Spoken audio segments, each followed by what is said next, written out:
You could argue that the energy transition that everyone's talking about these days is starting to settle out into two distinct phases. Phase 1 is nowadays being described by many techno-optimists as an energy revolution. All over the world, and not just in the industrial West, clean energy technologies that were once dismissed as niche, expensive, ideological luxuries are now increasingly being adopted for the simple reason that in the vast majority of cases, they're cheaper. China's built an entire industrial development strategy around solar, batteries, electric vehicles, grid technology and manufacturing scale. India is also pushing hard on renewables and domestic clean tech supply chains to drive its industrial growth instead of just relying on coal. Pakistan's recently widely reported boom in domestic rooftop solar is not just reshaping that country's entire grid strategy, it's also providing a template for how clean energy can reduce the need for gas-fired generation across Asia. And according to the energy think tank Ember, Africa's solar panel imports set a new record in the 12 months to June 2025, reaching 15 gigawatts. That's a 60% increase year on year, with at least half of those panels being used in distributed systems in households and businesses and on commercial rooftops. So it looks like we've learned how to decarbonise a sizable chunk of the global energy system. That's phase 1. Phase 2 is what happens next, when the question shifts from can we generate clean electricity to how many parts of our civilization can we move on to that clean electricity system. And that is where it just gets a bit more complicated.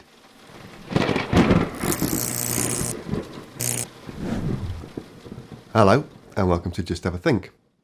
The fossil fuel energy system that we've all grown up with is essentially based on the concept of digging up ancient molecules, moving them all over the planet, burning them in millions of separate machines, and then dumping the waste products into the atmosphere as if it was some kind of open sewer. By contrast, the clean energy system is based on liberating electrons, storing them, shifting demand around, and using software to make millions of devices behave like one coordinated system. It's an approach exemplified by pioneering companies like Octopus Energy. Here in the UK, in the space of only a few short years, Octopus has become the country's largest electricity supplier, not least as a result of its market-leading cloud-based operating system, Kraken. That system is now providing the algorithmic backbone for tech businesses in more than 15 countries, including the US, where Octopus now has a dedicated retail electricity business based in Texas. I recently spoke with Nick Chassett, the CEO of Octopus Energy in the US, and he explained how the model is diversifying from its original starting point of simply selling electrons to households. So I've joined Octopus about 2 years ago. I'm the CEO of Octopus Energy US, which encompasses our retail electricity business in Texas and our flexibility business, which is more oriented towards working with utilities to help them engage with and harness load flexibility, thermostats, electric vehicles, batteries, help them engage and harness those resources and turn it into a real asset class to solve big problems. In the old energy system, demand was basically treated as dumb and fixed. In other words, people switched things on and the power stations had to respond instantly.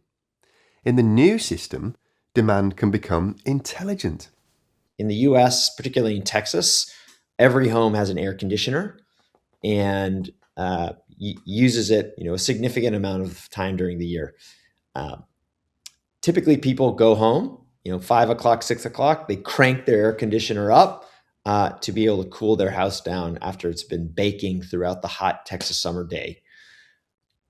With a bit of intelligence, we can tune that thermostat to start cooling the home at 2 o'clock or 3 o'clock when no one's home, such that when you get home, your home is comfortable, but you're not having to cause a spike in demand. And of course, the same principle applies to electric vehicles. An EV is not just a car, it's a large battery that spends most of its life sitting still. A domestic battery is not just a box on a garage wall, it's potentially a part of a virtual power plant. A heat pump is not just a replacement for a gas boiler, it's a flexible electrical load that can be shifted around in time. A smart tariff is not just a billing product, it's a signal to the entire system. And that's why the Kraken platform is so central to the story. So Kraken is a truly vertical software solution for an energy supplier and energy utility. So the status quo is a utility may have a billing system, an ERP, a CRM, a telephony solution for their customer service agents, solutions to manage flexibility, solutions to manage trading. I mean, I can just keep going, right? Enumerate, 5, 10, 15, 20, 30 different disparate systems that are all constantly being sort of like patched together by an army of consultants who cost, tens of millions, hundreds of millions of dollars a year, sort of keep things together. Kraken is a single end-to-end solution that does all of it in one place. So Kraken will do your metering.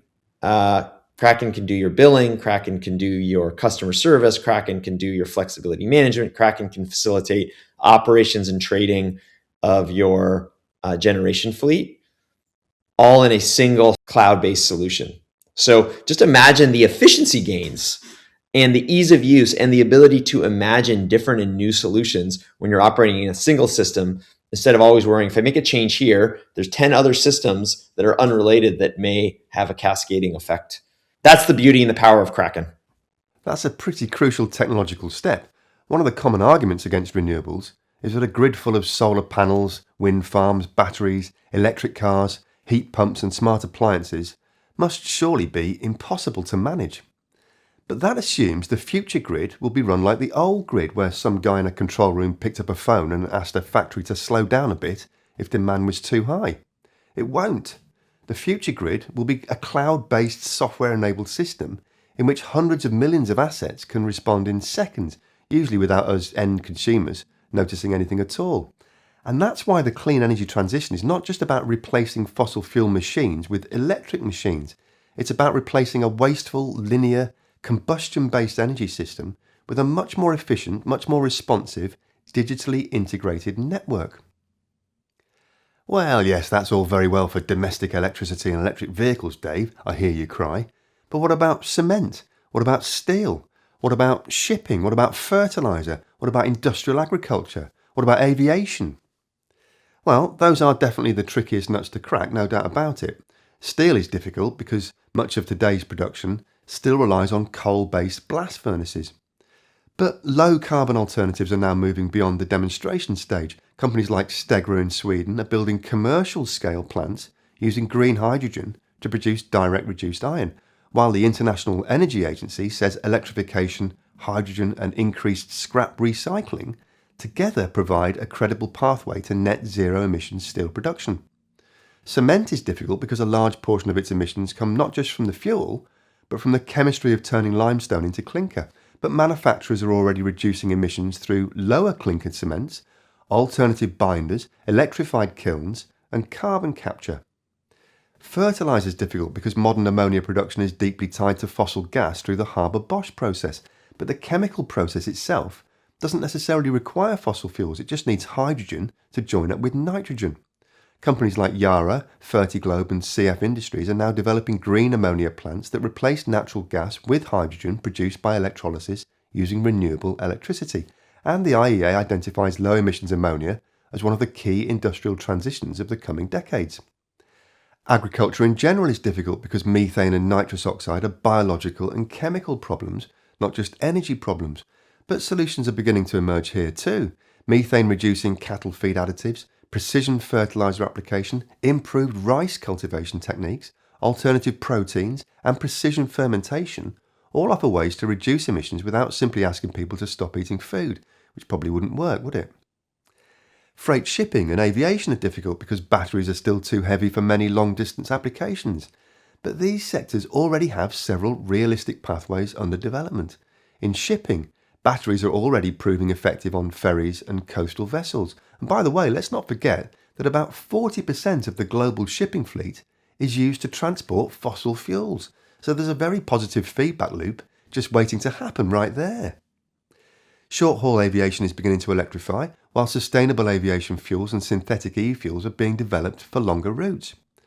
As chemical engineer Paul Martin puts it though, we'll cry buckets of tears over the cost of those aviation fuels because inefficiency plus multiple steps means high cost per joule of delivered energy services. In other words, aviation may prove to be an expensive luxury because right now, physics doesn't give us a cheaper option. So yes, the hard stuff is genuinely hard. But analysts like Paul Martin and Michael Barnard and Michael Liebreich and others make a very important point here, and that's that we must not allow the difficulty of the last few percent of the transition to paralyse action on the sectors we already know we can fix. You don't refuse to put out a house fire because you haven't yet worked out how to extinguish the last burning room, do you? You get on with tackling as much of the blaze as possible, as quickly as possible. In other words, don't let the perfect become the enemy of the good, as the cliche goes. Clean up electricity, electrify almost everything, then deal with the genuinely difficult residual sectors with the appropriate tools. That doesn't mean the world is ignoring steel, cement, aviation or agriculture. It just means we need to control what we can control now. There is a huge amount of fossil fuel combustion that's not involved in those hardest applications.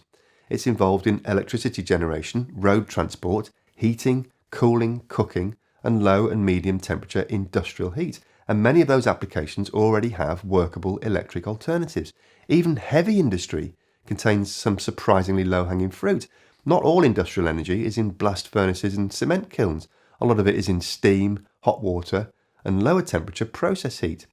Industrial heat pumps and electric boilers already do quite a lot of that work in those industries. Which brings us neatly to heavy transport, and actually back to Octopus Energy. I was lucky enough to chat to the company's founder and CEO, Greg Jackson, in front of 4,000 people at their recent Energy Tech Summit in London. The solutions have never been more attractive, appealing and available. You've heard about a bunch of them today. The astonishing drop in the cost of batteries doesn't just enable us to run renewables more cheaply, to reduce the cost of running an energy system, but also it makes electric vehicles more available, more affordable for everything from cars to trucks. One of the central announcements that Greg made at that event was something called Swaptopus, because why not? Now you might think battery swapping for heavy goods vehicles is a bit unnecessary, at least here in Europe anyway, where truck drivers already have to stop for 45 minutes every 4.5 hours. I mean, surely you just recharge during the driver's break, right? Well, sometimes you do, yes. In fact, many truck manufacturers are designing battery electric HGVs on the assumption that a lot of charging will coincide with mandatory driver rest breaks. The International Megawatt Charging System Standard, or MCS, is intended to deliver charging powers of as much as 3.75 megawatts, allowing very large batteries to be replenished much faster than today's CCS chargers. And for many regional and long-haul routes, MCS charging may be sufficient. But there are plenty of instances where trucks work multiple shifts with driver changes, shuttling continuously between ports and warehouses, queuing for loading and unloading, often resulting in more than 20 hours of vehicle operation every day. For a logistics operator, the important utilisation metric is often the truck itself. If driver A finishes a shift and driver B immediately takes over, swapping a battery in 5 minutes instead of waiting 45 minutes keeps the truck earning revenue. Then there's the logistics of charging. It's no problem right now while battery trucks are in the minority, but imagine a motorway service area with, say, 40 electric HGVs all needing roughly 600 kilowatt hours of recharge and all arriving within a similar time window. Sure, you can mitigate the roughly 40 megawatts of instantaneous energy demand using on-site batteries, at least to a certain extent anyway, but you can't change the fact that there'll probably be a queue, and what nobody needs at a motorway service station is a tailback of big trucks, is it? Battery swapping hubs will churn through each of those vehicles in only 5 minutes instead of 45 minutes. Then the spent batteries can be recharged when electricity prices are lowest, absorbing surplus wind and solar generation and avoiding huge peak grid connections. Plus, CATL's system is modular. A truck doing 100 kilometres doesn't necessarily need the same size battery as a truck doing 600 kilometres, so the CATL system allows operators to swap different numbers of battery modules depending on the day's work. You can't do that with a fixed battery pack. According to Octopus, the first UK hubs are expected in 2027, with more than 30 mega hubs planned across Europe by 2035. The company says the network could support more than 300,000 trucks and unlock tens of billions of pounds of private investment. So phase 2 is infrastructure rollout, finance, software, standardisation, regulation and customer adoption, which is a challenge that most modern clean tech companies are already solving, not by asking people to live worse lives, not by asking truck operators to accept worse economics, but by making the electric option cheaper, cleaner and more convenient. Phase 3 will arguably be about those really stubborn sectors that I mentioned earlier, and scaled up solutions for those sectors are a little further down the line. But let's not confuse not finished with not working. We can't decarbonise in one heroic leap. We have to go sector by sector, technology by technology, infrastructure project by infrastructure project, until the fossil fuel system has fewer and fewer places left to hide. Leave your thoughts in the comment section below. But that's it for this week. A big thank you to the amazing folks on Patreon who enable me to keep ads and sponsorship messages out of all my videos. You can get involved with that and have a look at all the extra stuff you can access by visiting patreon.com/justhaveathink. Don't forget to like and subscribe if you enjoyed the video. And most importantly of all, thanks very much for watching. Have a great week, and remember to just have a think. See you next week.